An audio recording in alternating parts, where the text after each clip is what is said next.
Go ahead.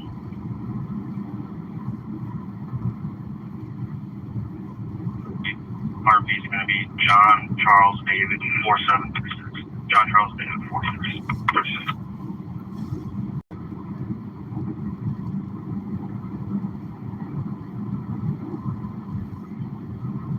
Here, sir.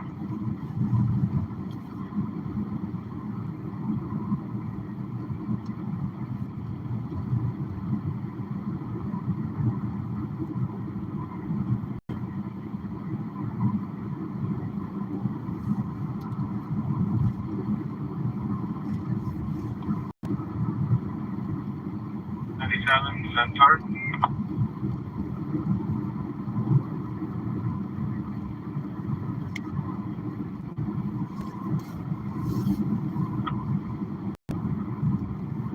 Clear.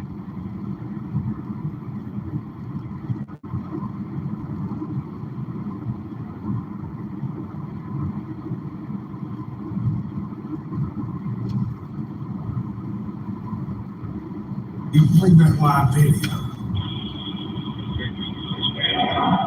You should be very proud that he is here helping you.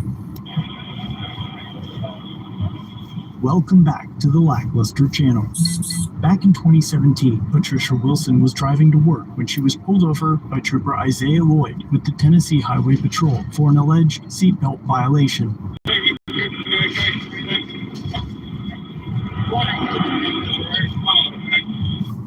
And said that I looked like I was on drugs, then proceeded to ask me if I was on drugs or alcohol. No, I swear to God, I can tell you. No, I'm telling you now. I told him no drugs, no alcohol, nothing. No drugs, no nothing, no alcohol. Yes, sir. I am. Sorry. Come on. I'm looking at my mom over here.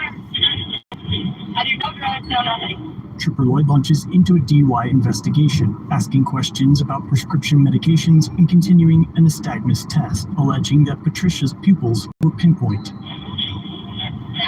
okay. No. The only thing I take is, and that's a nod, I take, hang on there. No, please. No, yes.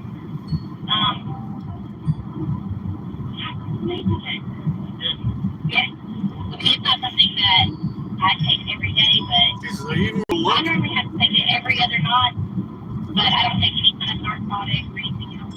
I can't sleep. It is. I told them, typically I will be testing narcotics. Did that for a day, not even a month, but, I don't even remember the name of it, where it's generic. It's important to note that field sobriety tests are admissible in court. The grading for the tests are purely subjective, and depending on the officer's mood and general perception of you, the results can be easily used against you in court. You are not required to comply with field sobriety tests. However, refusing to perform them will likely end up in a suspension of your license, further investigations by the officer such as blood or breath tests, and a DUI arrest. Patricia elected to comply with the tests after making the mistake of offering information during the stop. Trooper Isaiah Lloyd conducted a search of Patricia, who alleges that the trooper put his hand inside her shorts. He had me spread my legs, put my hands on the hood of the car, told me to bend and arch my hips. Where to go?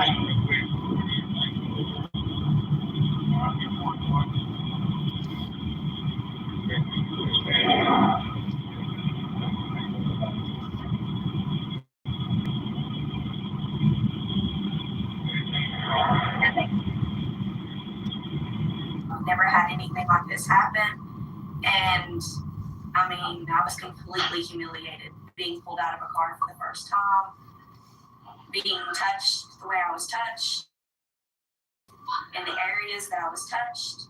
He put his hands all the way down in the front of my pants, and then all the way around. After the incident, Patricia was sent on her way. She went to work, and when returning home just 3 hours later, Trooper Lloyd spotted her vehicle and did a U-turn to follow her, pulling her over a second time. But on this traffic stop, his microphone was never turned on. Patricia alleges that the trooper approached and said, quote, "We have to stop meeting like this." And after a few minutes, Trooper Lloyd sent her on her way, reminding her that he had let her off of 2 tickets that day. Patricia filed a complaint and went on to sue the trooper and the department, and an investigation was opened for battery and sexual harassment claims. The agency cleared him within a few weeks, and no charges were All right, pursued looks like it's against him. working. We have Yay. a decorated soldier that has been with the Highway Patrol for a long period of time, has made significant arrests for the population here, getting rid of drugs, immigrants that are being transported illegal, seizure of money, seizures of drugs, and now these allegations. What you'll conclude is that that video shows nothing more than what he was trained to do, and is probably a good model for training purposes for future troopers. We anticipate there being no criminal prosecution on behalf of the state of Tennessee against this young man. We anticipate the duty in the very near future as far as we're concerned. This criminal investigation is over. Nothing wrong. You should be very proud that he is here helping you.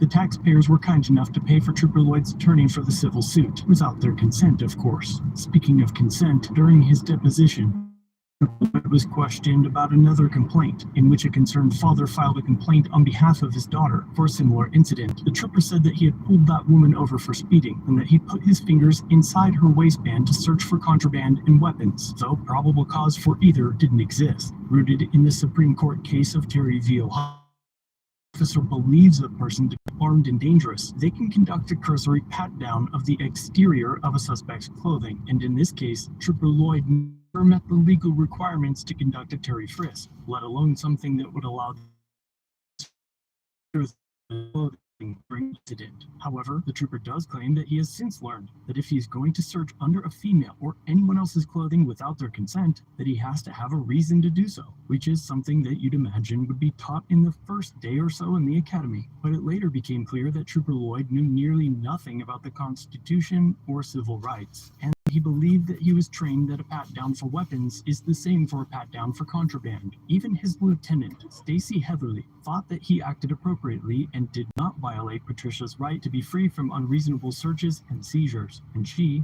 has since been promoted to captain. The department eventually settled the lawsuit, but in April of 2018, Trooper Lloyd stopped showing up for court hearings and grand jury appearances. The very next month, without legal cause, he kicked in a homeowner's back door and secretly returned to repair it, and then lied about the incident in his statements afterward.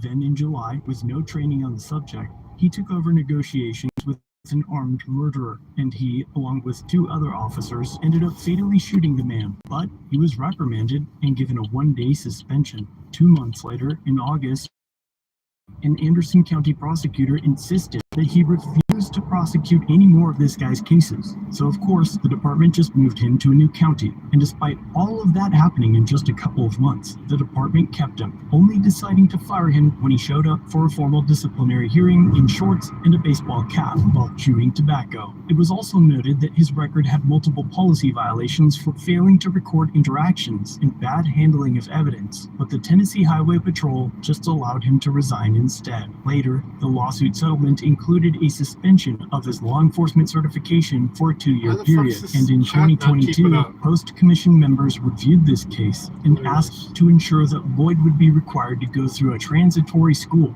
in the event that he was hired for another job in law enforcement, and they lifted the suspension. When you get the video, watch the video, and you'll be able to evaluate the totality of the circumstances. And when he did it, his palms of his hands were out as he rotated through the waistband like every other police officer would do.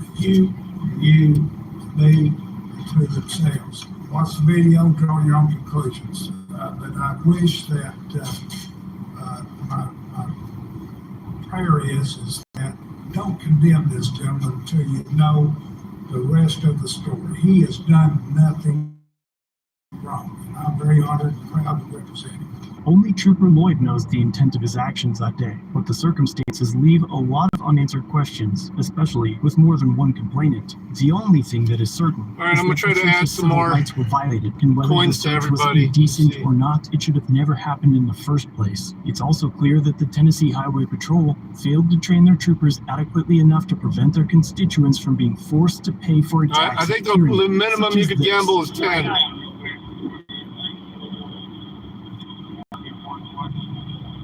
Nevertheless, despite the ex-trooper's sordid Hey man, let me past, the elected add some. officials You in should have town gotten of 25 Lafayette, automatically. Tennessee, voted to hire As soon as you Isaiah logged in. Lloyd as a full-time officer. The Lafayette City Council voted 3-1 to promote Isaiah Lloyd as a full-time patrol officer. He worked for the Tennessee Highway Patrol from 2015 to 2018. He's accused of mishandling drugs and money, missing court dates, and lying to his superiors. The city administrator and the chief of police both made the recommendation to promote to full-time. So, let me know what you think. Should Lloyd have been given a second chance? And what the heck is wrong with the town of Lafayette? Let me know in the comments down below. And if you like this video, be sure to check out one of the other ones linked on screen.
Do exclamation point points. Tell you how much you have.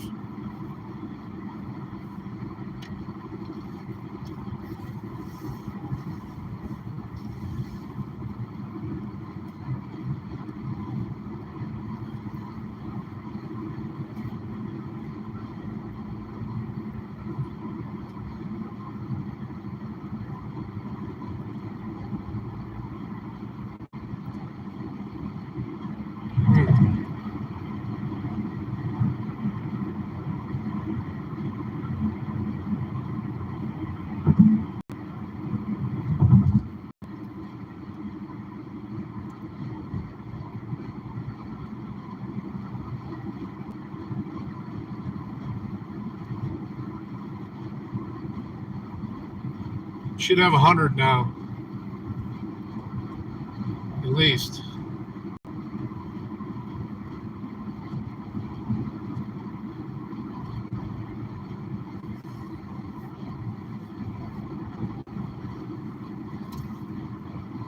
Oh shit. Hold on.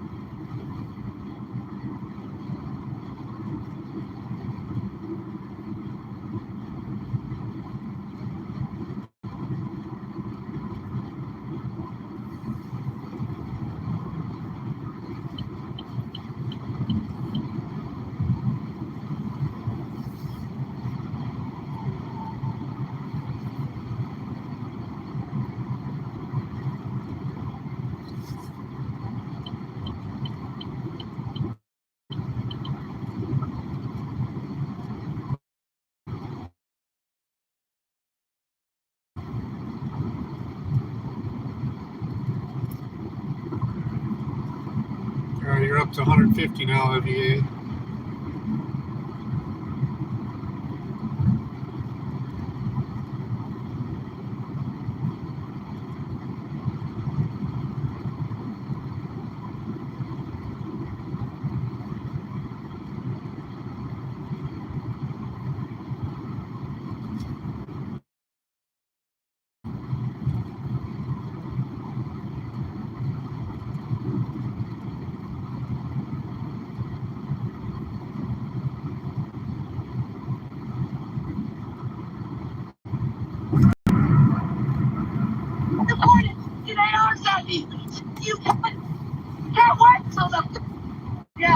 you.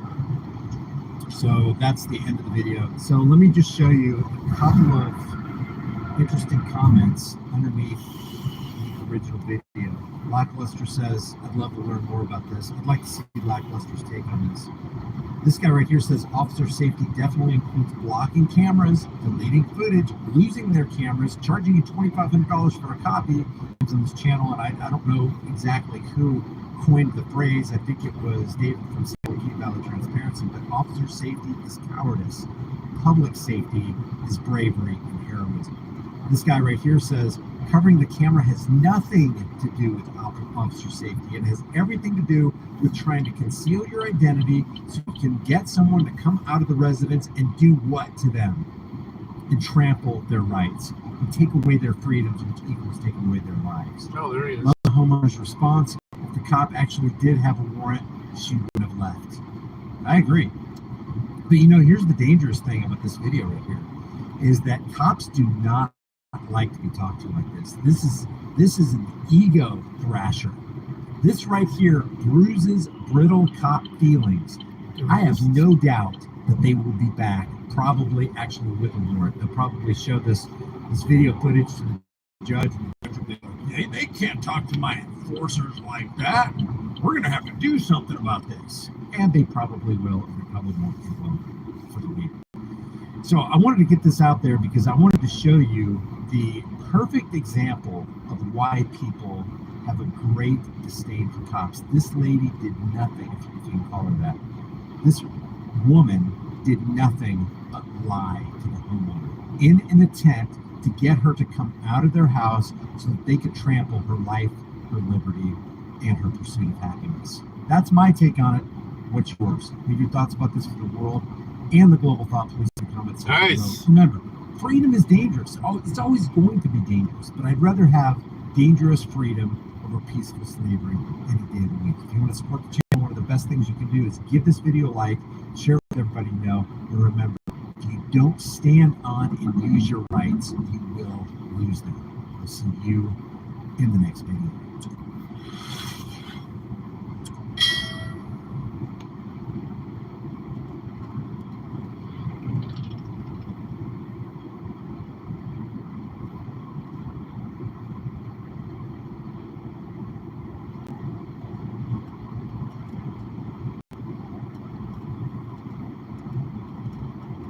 Someone else going to join?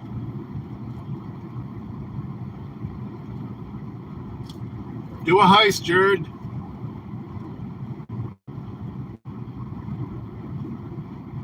Thank you.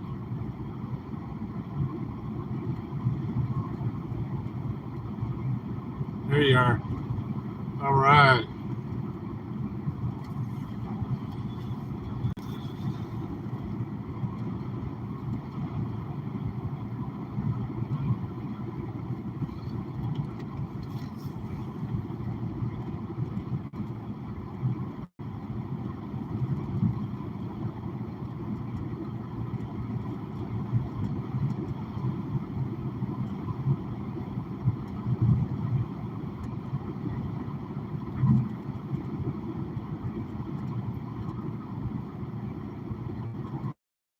Court trials are usually extremely boring and take a very long time to resolve. They can either be slow enough to put those in the gallery to sleep, or sicken and shock them after hearing the horrific acts of the accused. But they aren't often funny. However, there is a magical place called America, where they have things like burgers and human rights, but they also have this amazing thing where you can file lawsuits against anyone for any number of absolutely stupid reasons. It don't look like it's working right. Did you guys So join? let's talk about some dumb court cases.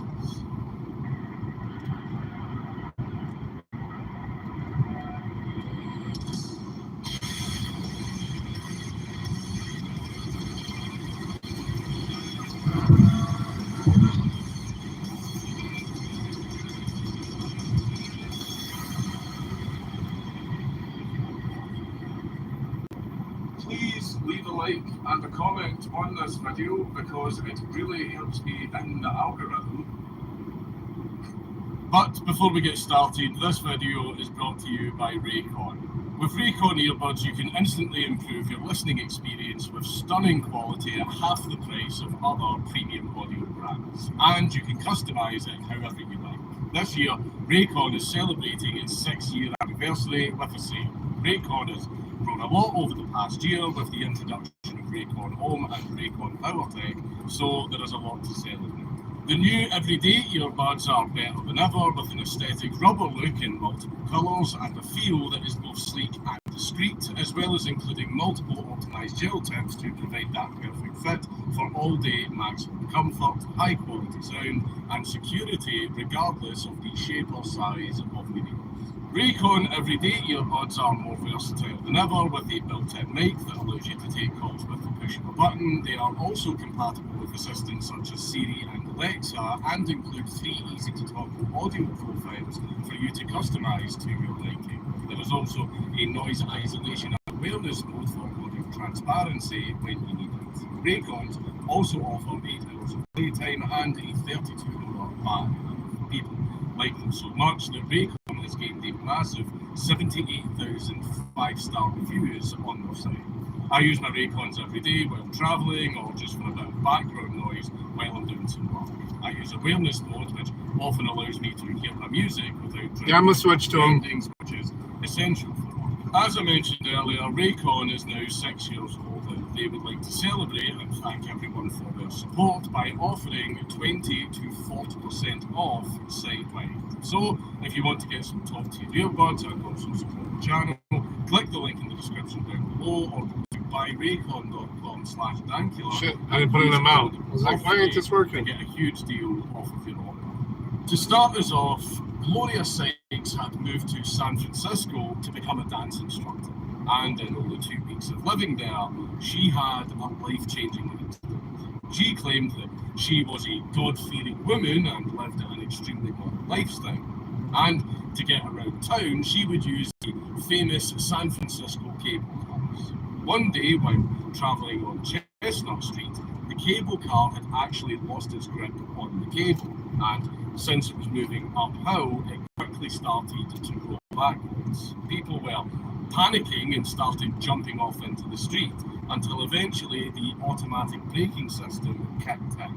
This caused Gloria to fall forward and hit her head on one of the poles inside the cable car. Now, she probably at this point had a case for damages or injury, but she thought that she wasn't really that badly hurt, so she decided to just leave it and continue on with her. That was until 6 years later when she decided to sue the city of San Francisco. Not because she had changed her mind on the damages, but because she believed that this bump to the head that she took during the incident had turned her into a nymphomaniac. Gloria was a very religious woman, but since this bump to the head, she was cock, non-fucking stuff. And she was so ashamed that she had become a harlot right out of Sodom and Gomorrah. The amount that she wanted in court was $500,000 in damages because, in her words, she now had an insatiable desire for intercourse. She claimed that it was so bad that she only had to look a man in the eye and she would be distracted by thoughts of getting pumped. The media, however, dragged her through the mud, believing she was just a whore. Though she did get the last laugh because in the end she was awarded $50,000 by the court. It was decided that after hitting her head, it had triggered PTSD in her, which then led to her promiscuity. She wasn't very happy with the outcome of the case despite getting so much money, but records show that she lived a relatively happy and cock-filled life afterwards. And here we all were thinking that a bump to the head actually stopped people from being horny. It turns out that it might actually do the opposite. This next case has a little bit of backstory. Jesse Dimmick was a suspect wanted for questioning regarding the murder of a man in a Colorado motel. So Jesse had to be very careful about being spotted by the cops, so in order to help himself stay anonymous, he moved through different states using different names, likely committing war crimes as he went, before eventually ending up in Topeka, Kansas. In September of 2009, Jesse broke into the home of newlyweds Jared and Lindsay Rowley. His explanation was that he hadn't broken in, he was being chased and he feared for his life, so he forced entry into the house to hide from his pursuers. What he left out was that the people chasing him were the police. Though, if it was female police officers chasing him, then the man's got covered. Jesse claimed that he had made a deal with the couple for them to hide him. In return, he said that he would offer them money, though it was never actually specified how much he would give them. And in Jesse's mind, this was a legally binding verbal contract. Both Jared and Lindsay were absolutely terrified of what Jesse might do, since he had a knife with him and they suspected that he might also have a gun. But they kept their cool, they fed him, and they even watched movies with him. Until Jesse, the guy that had just broken into someone's home and taken them hostage, essentially, fell asleep. The poor kidnapper and murder suspect was all tuckered out.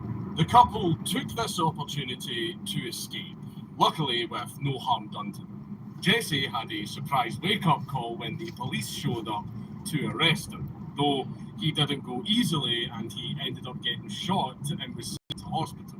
Jared and Lindsay filed a $75,000 lawsuit against Jesse for intruding and causing emotional distress during the kidnap. Jesse, however, filed a countersuit saying that he wanted $235,000 due to a breach of contract Good afternoon. and to pay for his hospital bills after getting shot. So not only had he broken into their house and Check your points before you do anything, Chopper.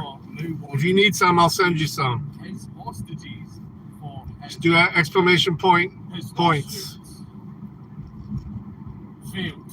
I'm sure you'll all be very shocked to hear. But not because a judge just instantly threw it out because of how stupid it was, but because the court actually got Jesse on a technicality.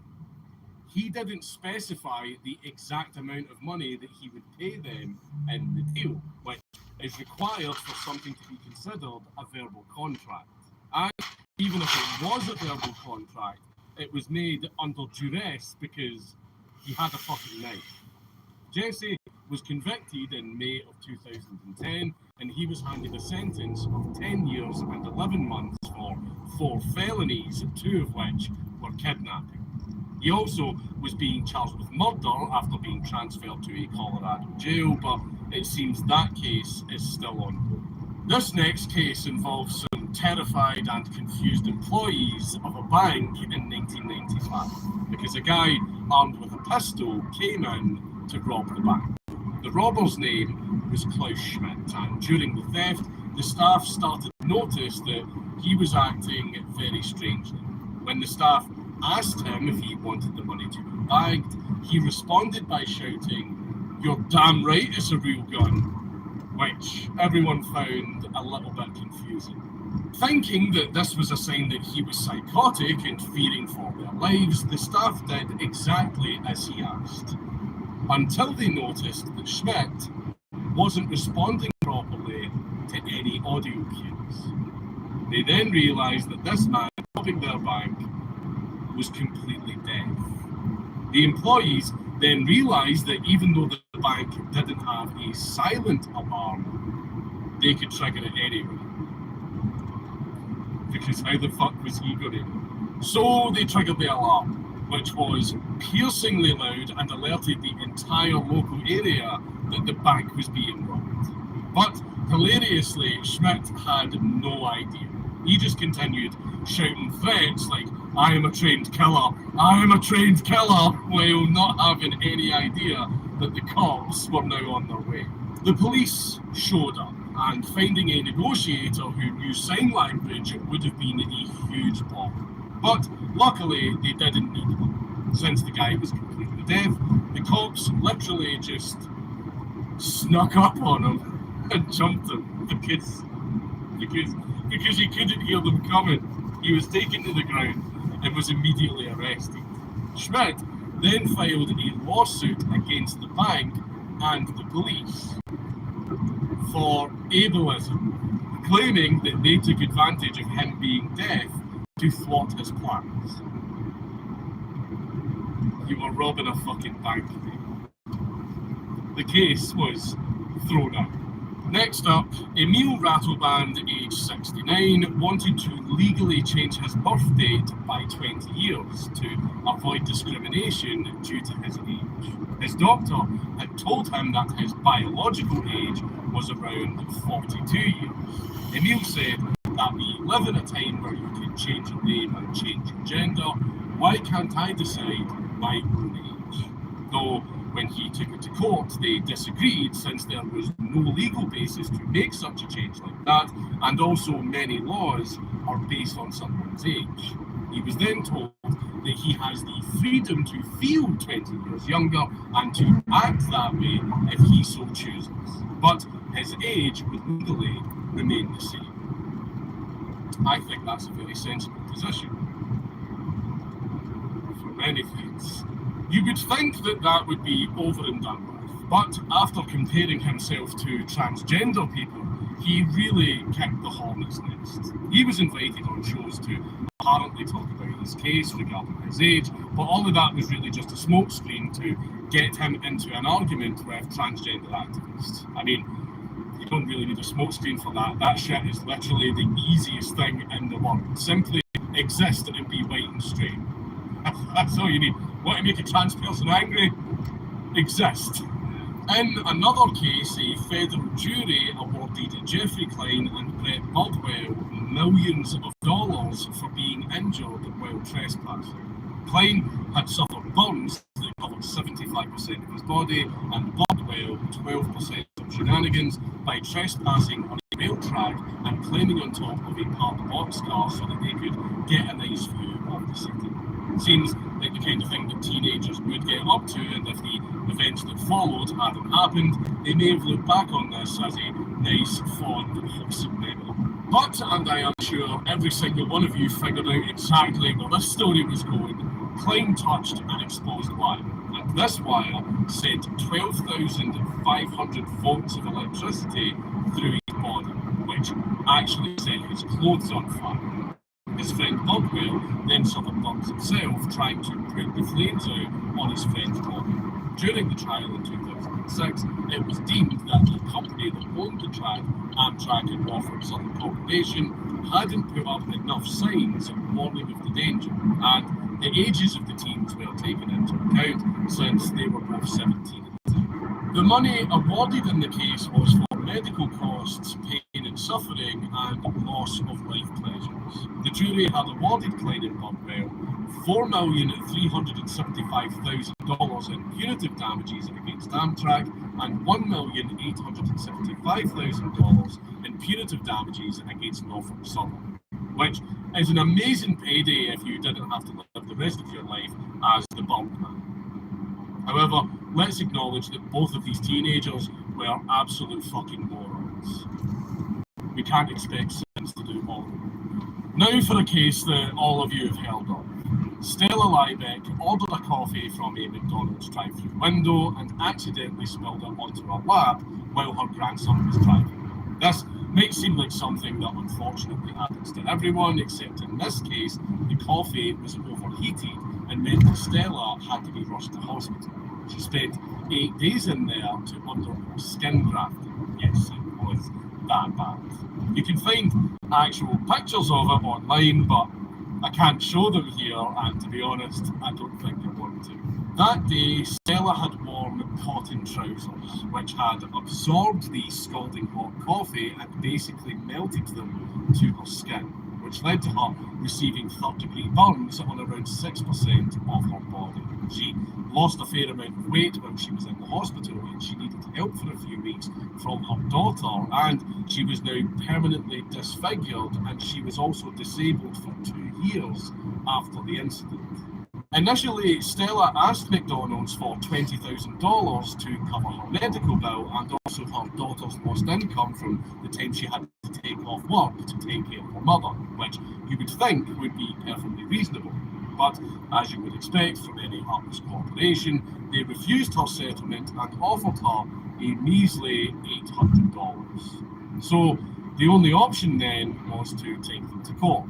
Stella's lawyer explained to the court that the coffee was far too hot at 198 degrees Fahrenheit or 88 degrees Celsius. So instead of the $800 that they offered her or the $20,000 that Stella was looking for, the court awarded her $160,000 in compensatory damages to cover her medical expenses and $2.7 million in punitive damages, the equivalent of 2 whole days of McDonald's coffee sales, which I'm sure left a very sour taste in their mouth, almost as bad as their coffee.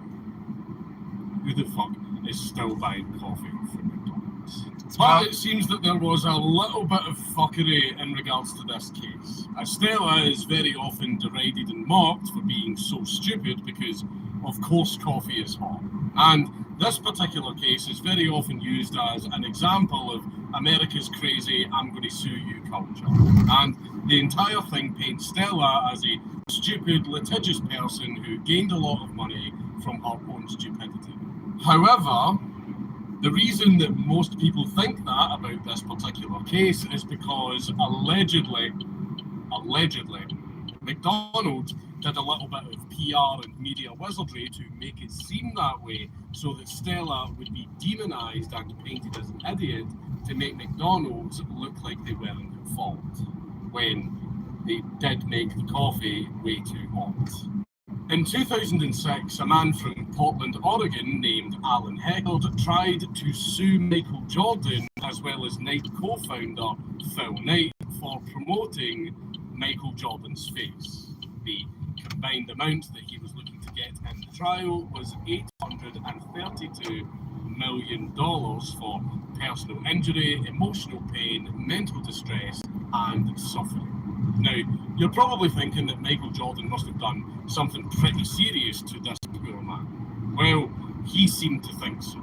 The reason for the lawsuit was because Alan Heckard looked an awful lot like Michael Jordan, and he became really sick of people mistaking him for Michael Jordan for the past 15 years, including his crazed fans. Apparently, people kept asking him if he was that guy from Space Jam. Alan said that he just wanted to be seen as himself, just like Jordan is seen as Jordan. They did have a resemblance since the guy shaved his head and had an earring just like Jordan, which probably wasn't helping his case. But a large flaw was that he was 6 whole inches shorter than the basketball player. He couldn't even get a lawyer to represent him, which says a lot, but Alan went ahead anyway, making the biggest legal mistake that anyone could make by representing himself. The case, as anyone would guess, went absolutely nowhere, and Alan eventually dropped the lawsuit after possibly coming to his senses, or he was just tired of everyone laughing at him for how ridiculous his case was. In 2009, a 20-year-old woman named Chelsea Hess decided to meet with some friends at Jock's Sports Grill in Bluffton, South Carolina. And despite not being 21, which is the legal drinking age in that state, she was served alcohol anyway. After hanging out, she left drunk at 1 a.m. and she made the big brain decision to drive home. And I'm sure that you will all be very shocked to hear that she lost control of her car, rolling it off the road. And of course, she wasn't wearing a seatbelt, so the impact of the crash meant that she was thrown out of the car and launched 6 meters. She sustained serious injuries that left her a paraplegic.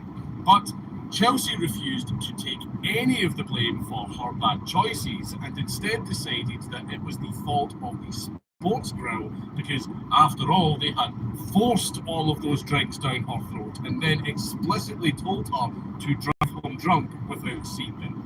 Not only did she want to sue the Sports Grill, She also wanted to sue the South Carolina Department of Transportation for allegedly not properly maintaining the road shoulder that she had crashed on. The case ultimately didn't go anywhere. Now, another one that you've all probably heard of. Jian Feng from China saw his newborn daughter and he immediately thought to himself, wow, that's a fucking ugly baby. And he noticed that the baby didn't look like him or even his wife, so he suspected that his wife must have been cheating on him. Turns out the reason that the baby didn't look like them is because the wife admitted to having a lot of plastic surgery before they met, which is very common in Asian countries. However, Jan sued his wife on the grounds of entering into a marriage under false pretenses, saying that she had misled him with her looks. And he won the case. In fact, she was ordered to pay him over $120,000. In the West, this might have been a bit of a cell phone since they were married and their finances would have probably been combined.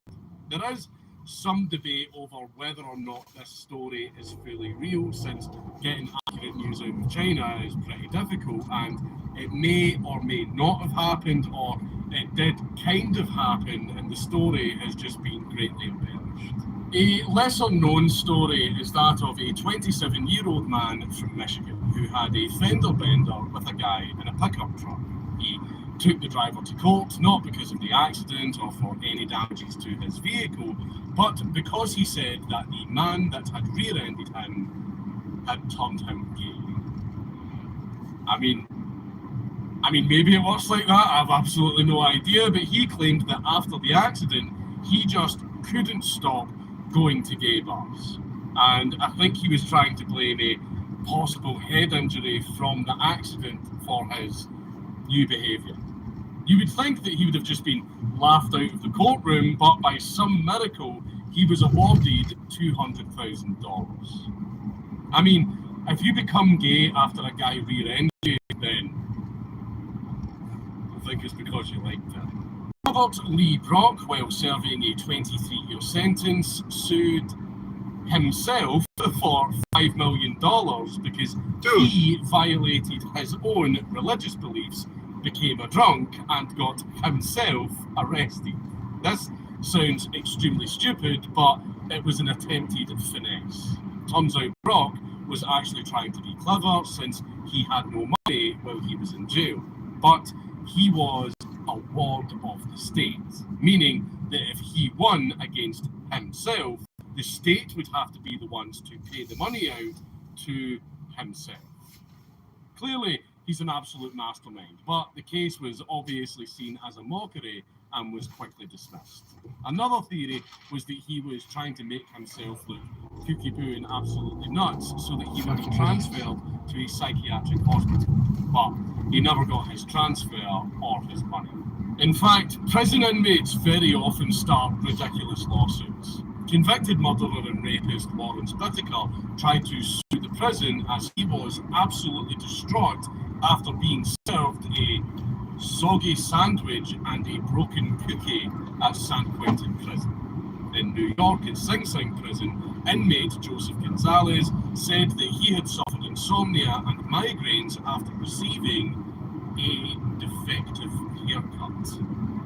Kenneth Parker of Nevada State Prison was unhappy that instead of receiving 2 jars of chunky peanut butter, one of them was smooth. These kinds of stupid lawsuits happen so often from prison inmates that the government actually plans to punish them if their case is deemed frivolous. Of course, they can't legally, from a whole human rights standpoint, actually prevent them from filing. We're gonna but average citizens do something with that if you want to. I can add quotes and stuff to trigger on that. That doesn't really affect them since they're all poor anyway.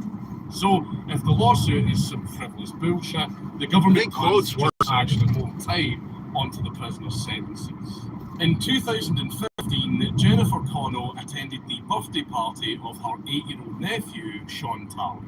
On arrival, her nephew jumped off his bike and ran towards her, which ended in a rugby tackle. As they both fell to the ground, Jennifer landed on her arm and broke her wrist. After a few years of trying to get money from her insurance company to pay her medical bills, they offered her $1, which honestly is kind of a joke. But not as funny as her next move. She would sue her now 12-year-old nephew. No quote found. Okay, I gotta add quotes. $27,000. That's a lot of paper rounds. In court, she said that her injuries were caused by carelessness and negligence, also adding that a reasonable 8-year-old should have known better. A reasonable 8-year-old. A lot of you probably have kids. Some of you probably have an 8-year-old right now. Look me in the eye and tell me that any 8-year-old is fucking reasonable. The court, of course, deemed Sean innocent and she lost the case. When questioned about it later, she claimed that it was just an insurance formality because they wouldn't pay her, which to me kind of seems like an attempt at covering up her own embarrassment. Some cases are a bit too short, but still deserve a mention. A man sued the previous owner of his house because he claimed it was haunted. A surfer sued another surfer for stealing his wave, claiming it was for his pain and suffering. A man sued a doctor for giving him a hairy hand because the skin graft was taken from his chest. A guy sued Red Bull because it didn't actually give him wings. There are just so many wild court stories, and many are just rumours or urban legends, but occasionally you hear a story that sounds so ridiculous that it just has to be fake, and then you find out that it's completely real. God bless America.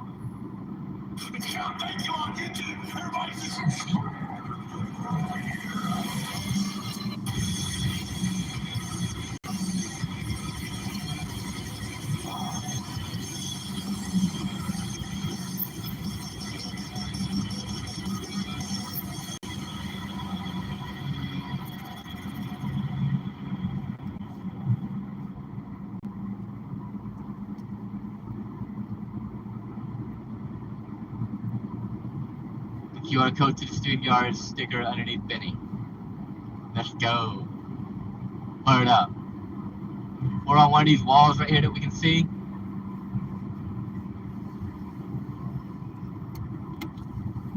It limits the people you can interact with, but we know they already have a phone. We don't have to worry about hardware. They're using their own hardware, you know what I mean? And I see these tweakers with phones.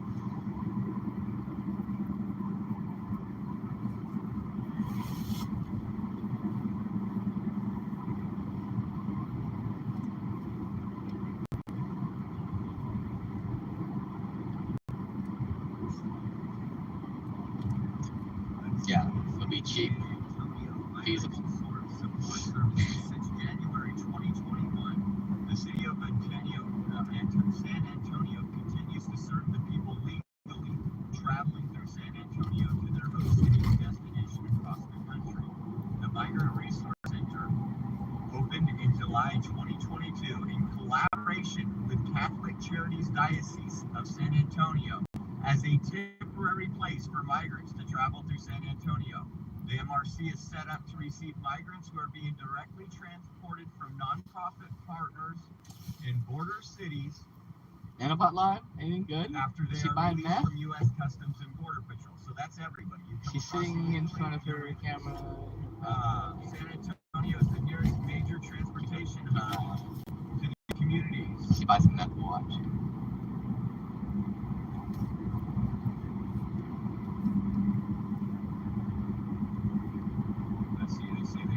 Yeah, if we can get one of those QR codes like over here,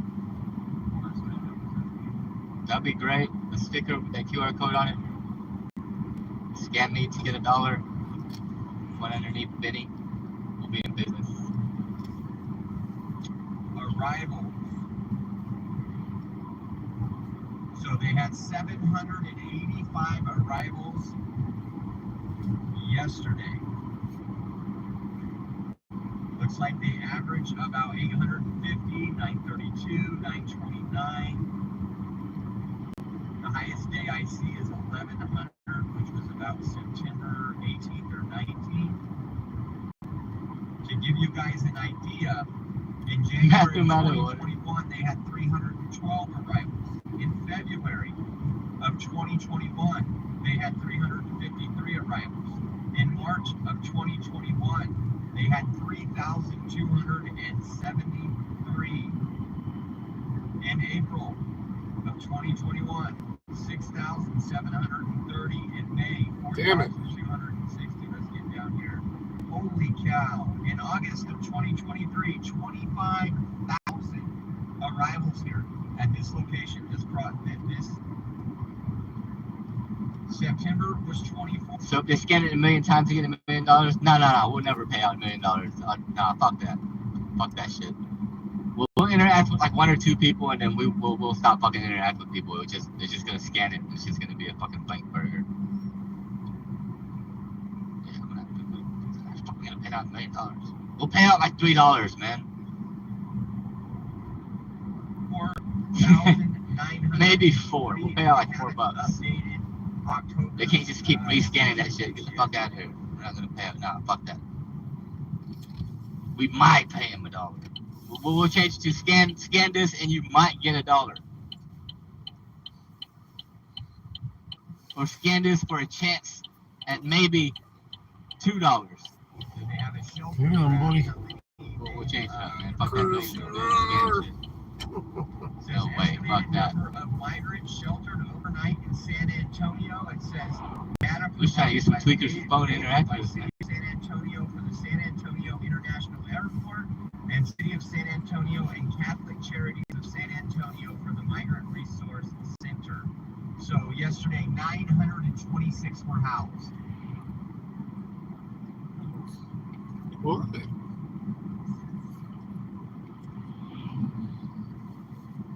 Oh, puppy. Oh. Yeah, phrasing matters. Yeah, scan this, and if you're lucky, we might help you with $1. We appreciate the coverage we provide. But you can't buy tweak with it. You can. It helps us out tremendously. You can go to getsitgo.com/Oreo, or if you prefer Venmo, you can use. Yeah, scan this for potential prize of a lifetime. Bottom right-hand side of your screen. Not a scam.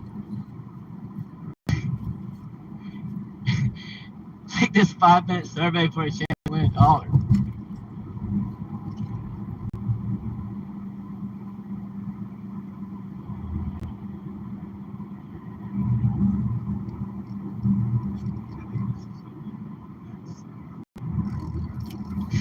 Kind of like a number in public restroom. Yeah, only with internet. Voice over IP with fucking text chat and video.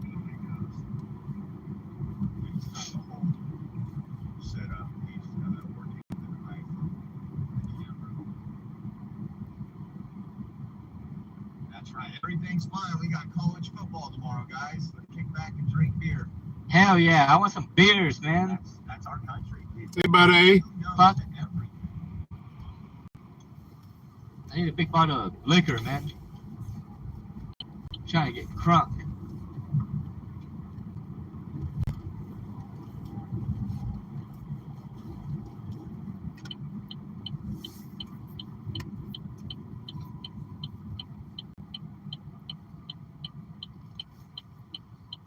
Is that the white girl that was there that first few days?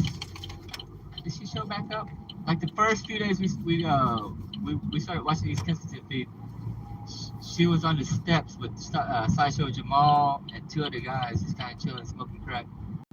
This chick in the green right here, that is her. She's finally back. Boom. Right there looking. I got some of the original cast back, man. Are you tired? That's a pretty good look for me. Tired's a good look for me. I've been doing the tired thing. I am tired, man. When's the last time you cried? Super Chat Challenge. Look at this coverage. Show some love. Was it in September? Thank you for the Super Chat Challenge. Appreciate that.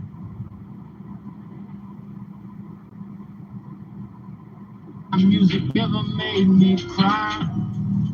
First time music made me laugh. All night with the shade. First time that I placed myself away from all the things the race was wrong. Now I'm falling, drowning, I'm way too deep to start sounding. Off to the people surrounding the scream, but I'm inside the dream and they hounding me now. They think that I'm found, but I'm ground.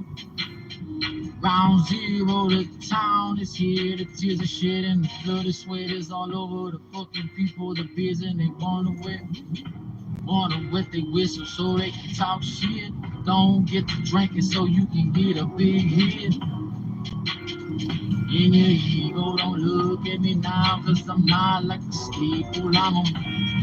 I'm not over nobody. They ain't gonna come to me when they get done with the party now. Hey, alright, I think I'm warmed up now.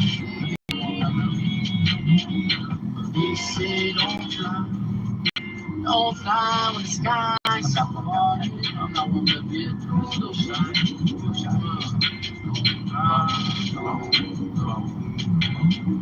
They say don't fly when you're falling down, when you're hurting. Don't try to be around,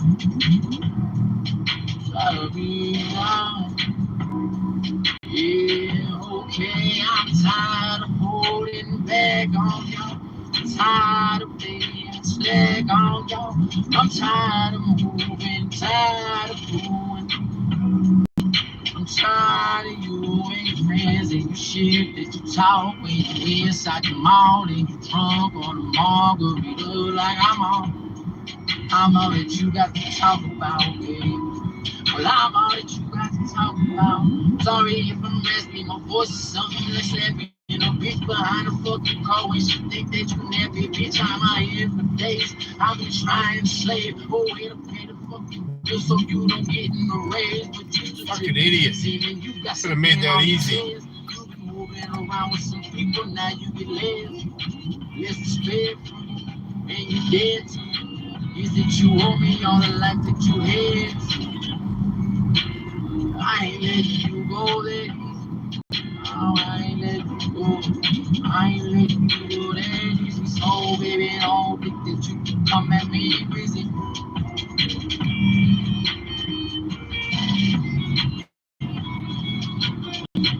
What you do to me? What you got to do? Don't think that I'm gonna be on the side when you write the tattoo in your body. That's alright. It's alright. It's short beats. It really is. It's short beats. It's just incredible. Thank you. Thank you, guys. It's incredible.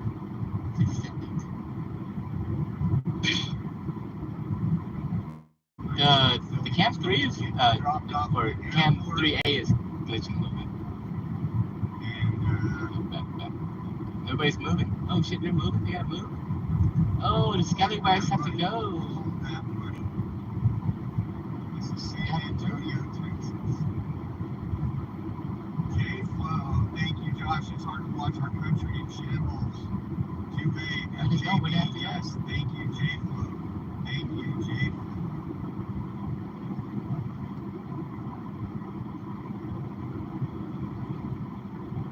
It's should be heartbreaking for everybody.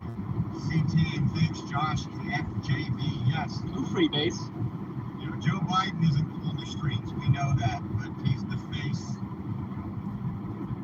Everybody leaving? Of the regime. Are they taking the restroom with them or no? You have to take the restroom with them? Big Smokey says it's unbelievable what is going on down there. Thank you for the coverage. Thank you, Big Smokey. Thank you. Can't do it without you. Who's in San Antonio? Oil Express and First Responder Media. Oil Express and First Responder Media. You gonna go egg them? You gonna go egg them? You should egg them and say, La Rata! Kill off. San Antonio needs to say the truth. The news won't cover. Yes. the news cover, there's an agenda behind it. They make it look like these people were dying. They just need a little assistance. They don't show you the numbers. They don't show He's you at San Pedro Plaza. You know where that's at? the fake news. He's at the San Pedro Plaza. For a long time in our southern border.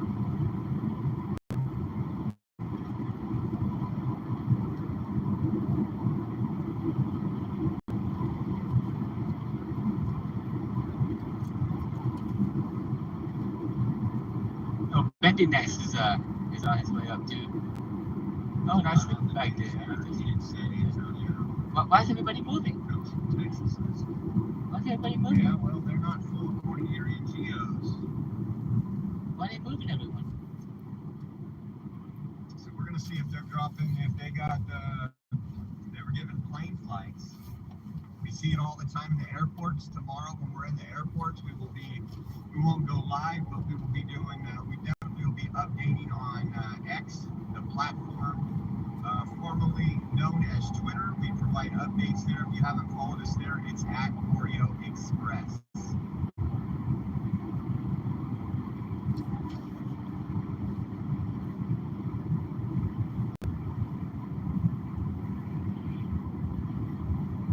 Why are they clearing that area out? Thank you guys for the super chats and your donations.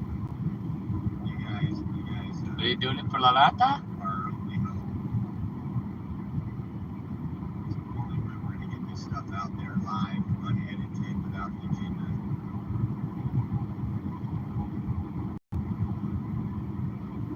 Is he creeping on her? Maggot Cliff. What's she got a Thank you, cookie? sir. It says, thanks, Josh, for bringing us the real news. Thank you, Maggot Cliff. I'll be seeing you, I believe, Monday morning.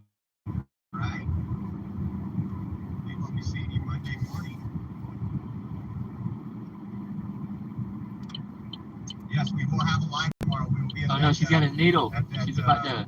center there. Where is she? Oh, she's mixing up some Say probably around drugs in 9 here. a.m. She's about to stick it in her neck. Could be. We'll see how many people actually show up.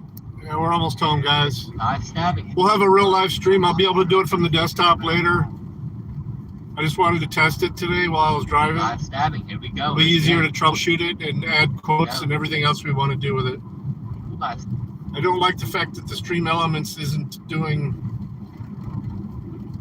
Yeah, I'm almost home. 2 minutes away. So do a live stream from the desktop later, and we will get this going. All right, Ivar says later. See you later. See you later, Ivar. See ya. See you guys.